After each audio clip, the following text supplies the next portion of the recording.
Coucou les amis, bienvenue dans cette nouvelle vidéo. Pour ceux qui ne me connaissent pas encore, je suis Ivana. Et pour ceux qui viennent de découvrir cette chaîne, je vous invite déjà de vous abonner, à liker et d'activer la cloche de notification pour ne rater aucune de nos prochaines vidéos qui paraîtront sur cette chaîne. Alors les amis, aujourd'hui c'est l'histoire d'un monsieur qui était au chômage et qui a tellement prié à ce que Dieu lui a donné un travail et après cela, il a tout foutu en l'air. C'est parti. Alors les amis, il y avait un jeune homme qui était dans une ville, dans une petite ville. Et là-bas, il y avait une église non loin de chez lui où il allait souvent prier. Et à chaque fois que le monsieur se rendait à l'église, il priait toujours. Il disait que Seigneur, s'il te plaît, bénis-moi avec un travail.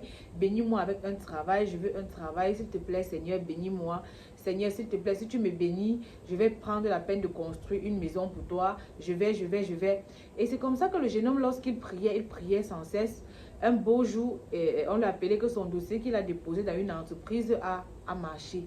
C'est comme ça que le monsieur se rend donc à l'entreprise pour l'entretien. Lorsqu'il arrive pour l'entretien, tout se passe bien et on dit que monsieur, vous avez été retenu, vous allez commencer le travail lundi. C'est comme ça qu'il part donc à l'église, il dit que merci Seigneur, merci pour tout, merci pour ta grâce dans ma vie Seigneur. Je ne cesserai jamais de témoigner ta grâce dans ma vie. Et c'est comme ça que quelque temps après, le monsieur a commencé le travail. Au début, il allait au travail, au début, il partait au travail et il continuait toujours d'aller à l'église. C'est comme ça qu'il a donc touché son premier salaire.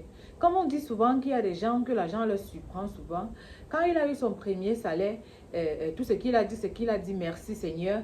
Et le monsieur, lui, il s'est rendu à l'église pour dire au pasteur que voilà, j'ai eu mon premier salaire, prenez ceci là pour changer les ampoules de l'église. Parce qu'on dit souvent que lorsqu'on travaille quelque part et qu'on a son premier salaire, il ne faut pas toujours prendre et le manger seul. Il faut souvent partager avec les autres. C'est comme ça que ce monsieur, il a pris son premier salaire. Il est donc parti, comme je vous ai dit, il a remis au pasteur. Il a dit que j'aimerais donc vous changer les ampoules de l'église puisque celles qui sont là présentement n'éclairent plus très bien. Le pasteur dit vraiment merci mon fils, que Dieu te bénisse. Et c'est comme ça qu'ils ont commencé à prier encore pour le monsieur. Ils ont prié. Quand le monsieur est rentré, quand il est donc rentré, c'est comme ça qu'il est resté. Il a dit que mais bon, comme j'ai un travail, il faut que je commence à... Il me faut une femme. C'est donc comme ça que le monsieur a donc commencé à chercher parce qu'il est tombé sur une fille. Il est tombé sur une jeune fille qu'il a pris. C'est comme ça qu'il a pris la fille, il l'a mis chez lui. Et la fille ne faisait rien, elle était juste à la maison. Le monsieur, lui, continuait toujours de travailler. Il n'avait pas de problème à prendre soin de la femme. Il était avec elle, tout et autre. C'est donc comme ça que, comme le monsieur travaillait en entreprise tout le temps, il reste un beau jour. On dit que monsieur, vous avez été promu à tel poste. C'est là où il dit que, oh, gloire à Dieu. Il dit merci Seigneur, vraiment merci pour cela. Il rentre, il partage la bonne nouvelle avec sa femme, mais il ne se rend plus à l'église comme il avait souvent l'habitude de le faire. Avant, lui, il partait à l'église, il disait, Seigneur, voici. Ce monsieur n'a pas remercié le Seigneur. Parce que depuis qu'il est avec sa femme, sa foi a commencé à baisser. Même le fait pour lui d'aller à l'église, il n'allait plus à l'église. Quand à chaque fois que le pasteur le confrontait pour dire, mon fils, mais tu ne viens plus dans la maison du Seigneur, qu'est-ce qui se passe? Il dit que non, papa, tu sais, c'est le travail. Le pasteur lui répond que mais même si c'est le travail, il faut toujours trouver quand même un petit temps pour le Seigneur. Il dit que non, ça n'empêche pas que je prie toujours parce que je prie toujours. Le pasteur lui dit donc, ok, mon fils, mais il faut trouver le temps pour le Seigneur. C'est donc comme ça que lui, le monsieur, il a commencé à s'éloigner. Il n'allait plus à l'église, il ne priait plus non plus. Parce qu'il a commencé à gagner beaucoup plus qu'il ne gagnait avant. C'est donc comme ça que lorsqu'il était en difficulté, il commençait à se rendre à l'église pour dire au pasteur que bon, voilà la situation que je traverse. Le pasteur priait toujours pour lui normalement comme si de rien n'était. Or, en ce moment-là, ce n'était plus au niveau du pasteur, mais c'est au niveau du Seigneur. Vous savez, quand un pasteur prie pour quelqu'un, c'est à Dieu que revient la dernière décision, le dernier mot. Et c'est comme ça donc que le monsieur, il a commencé à... Un beau jour, il arrive au travail, on le fait comprendre qu'il ne peut plus travailler dans l'entreprise. Il dit que mais pourquoi? Qu'est-ce qui se passe? On lui fait comprendre simplement que non, vous savez, on a découvert qu'il y a eu un détournement, il y a eu ceci, et vous avez été impliqué dans l'affaire. Pour ne pas vouloir appeler peut-être la police pour qu'on vienne vous chercher, vous êtes prié, monsieur, de ramasser vos affaires et partir. Fichez le camp d'ici. Voilà, c'est comme ça qu'on lui dit, il prend ses choses, il rentre à la maison, il arrive, il dit à sa femme qui ne sait pas ce qui se passe, on l'a juste accusé comme ça, tout et autre. Sa femme dit que mais comment ça, ce n'est pas normal. C'est là où il reste donc. Comme il avait stocké un peu d'argent, c'est comme ça qu'il commence à manger l'argent avec sa femme. Il commence à manger l'argent avec sa femme. Il reste quelques temps après, il commence à chuter. Déjà, son argent, bon, l'argent qu'il avait stocké en banque n'était plus assez pour prendre soin d'eux, pour payer les factures et payer le loyer de la maison. C'est donc comme ça qu'il reste un beau jour. On vient l'aviser que, monsieur, vous voyez comme ça, il faut y aller renouveler votre contrat de loyer. Et le monsieur, donc alors, il n'avait plus assez d'argent pour renouveler le loyer. Sa femme lui dit, mais c'est quoi tout ça? Tu n'as plus d'argent, comment il faut trouver un travail? Sa femme commence à l'insulter. Sa femme commence à l'insulter, le menacer. C'est comme ça donc que le peu d'argent qu'il y avait dans son compte, un beau jour, comme sa femme maîtrisait ses codes bancaires, c'est donc comme ça qu'il reste un beau jour. Il est sorti pour aller déposer son dossier quelque part. Il rentre que sa femme est allée vider le compte et elle a pris ses choses et elle est partie avec. C'est là où il reste comme ça, il est glacé, il ne sait plus quoi faire. On vient quelque temps après, on dit que monsieur, veuillez libérer la maison si vous ne pouvez pas payer. C'est donc comme ça qu'on l'a foutu donc dehors. On a dit que prenez vos effets et partis. Le nombre de mois que vous devez payer ici là, le reste de vos choses qui sont à l'intérieur, on va les vendre pour pouvoir récupérer cela. C'est donc comme ça que le monsieur se retrouve donc à la rue. Sans solution, il est obligé maintenant de partir à l'église. Après avoir abandonné l'église pendant un bon bout. C'est là où il retourne donc à l'église. Il dit que, pasteur, voici. Le pasteur dit que bon, comme il y a une petite chambre ici à l'église, c'est mieux que tu aménages, tu commences à vivre donc là-bas. Quand il a aménagé, il a commencé à vivre là-bas. Il a commencé à supplier Dieu que Seigneur, pardonne-moi, je sais que je t'ai abandonné, je sais que j'ai eu tort de faire ceci, de faire cela, alors que j'avais promis ci, j'avais promis cela. C'est donc comme ça qu'il a commencé à prier. Le Seigneur lui a dit que, le Seigneur est venu dans ses songes, le Seigneur a dit que mon fils, tu m'as abandonné quand j'avais le plus besoin de toi. Et c'est comme ça qu'il dit que Seigneur, dans son songe, il dit Seigneur, pardonne-moi, tout et autres. Et il saute, il se lève, il peut raconter cela au pasteur. C'est comme ça que le pasteur essaie d'interpréter son rêve. Le pasteur lui dit des trucs. Il continue de prier, il dit Seigneur, si tu me donnes un travail aujourd'hui encore, je te promets que je ne serai l'homme que tu as toujours voulu que je sois, ainsi de suite. Et c'est comme ça qu'il a commencé à prier. À chaque fois il priait, il n'avait pas de travail.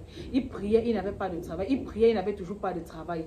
C'est donc comme ça qu'il est resté pendant près de 2 ans sans emploi. Il reste un beau jour. On l'appelle encore pour l'entreprise dans laquelle il a travaillé. On dit qu'après 2 années, on a retrouvé le coupable et que ce n'était pas lui qui était le coupable. C'est donc comme ça que l'entreprise le rappelle. Donc, il retourne en entreprise. Et quand il arrive en entreprise, c'est comme ça qu'il commence encore le travail. Il commence au travail. Et voilà, maintenant, il part. Il dit que Seigneur, j'avais promis ceci, cela pour toi. C'est donc comme ça qu'il réalise donc ce qu'il avait promis au Seigneur.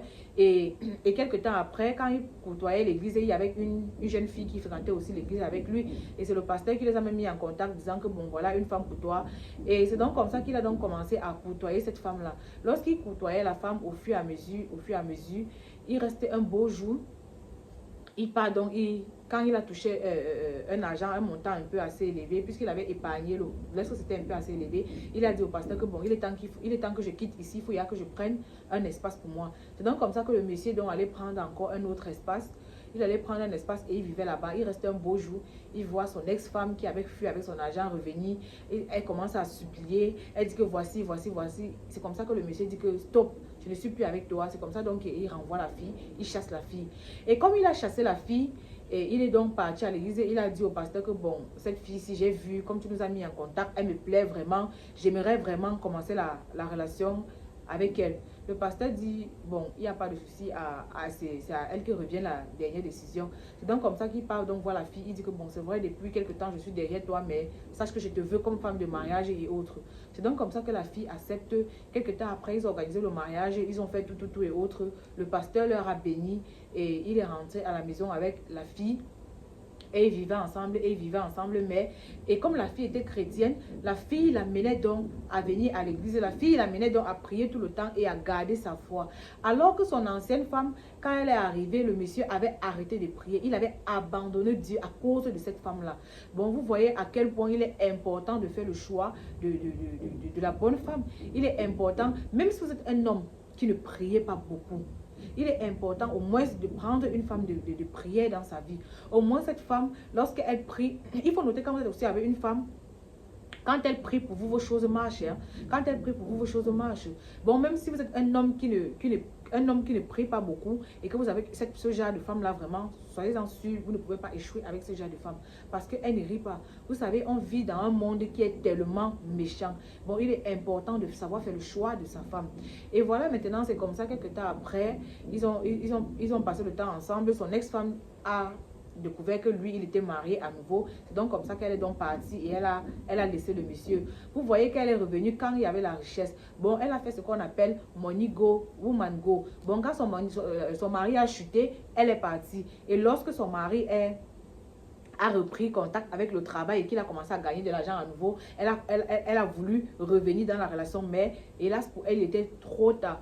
Bon, les amis, je vous excite vraiment à prier. Il est important de prier, ne pas négliger la prière. Parce que lorsque Dieu vous bénisse et que vous l'abandonnez vraiment, sachez que comme Dieu donne là, il peut aussi reprendre. Bon, il est important de savoir toujours ce que l'on veut dans la vie et de toujours mettre la prière devant toute chose. Parce que la prière est très importante. Je vous assure, avec le monde qui est devenu tellement gâté et pourri, on ne peut pas réussir sa vie sans la prière. Sauf s'il y a des gens qui préfèrent le mauvais chemin. Bon, sachez que quand vous voulez réussir dans le droit chemin, il faut toujours prier et appeler toujours Dieu près de vous. Parce que Dieu est un Dieu qui ne déçoit pas, un Dieu qui ne trahit pas, un Dieu qui ne ment pas et un Dieu qui ne refuse pas non plus. Vous voyez comment ce monsieur, il a tellement prié et Dieu lui a donné le travail. Vous voyez à quel point il est tellement important de faire attention, de faire très attention lorsqu'on a une vie, lorsqu'on a une personne de prier, il faut beaucoup faire attention parce que un petit truc comme ça peut nous faire échouer. Vous voyez que si ce monsieur avait continué de prier et qu'il avait une femme de prière, c'est que non, là où il est, c'est qu'il ne devait même pas chuter avant de revenir. Sinon, sa femme l'amenait à prier comme ça, le monsieur n'allait pas changer d'attitude. Alors les amis, il est important de prier et surtout n'oubliez jamais la prière.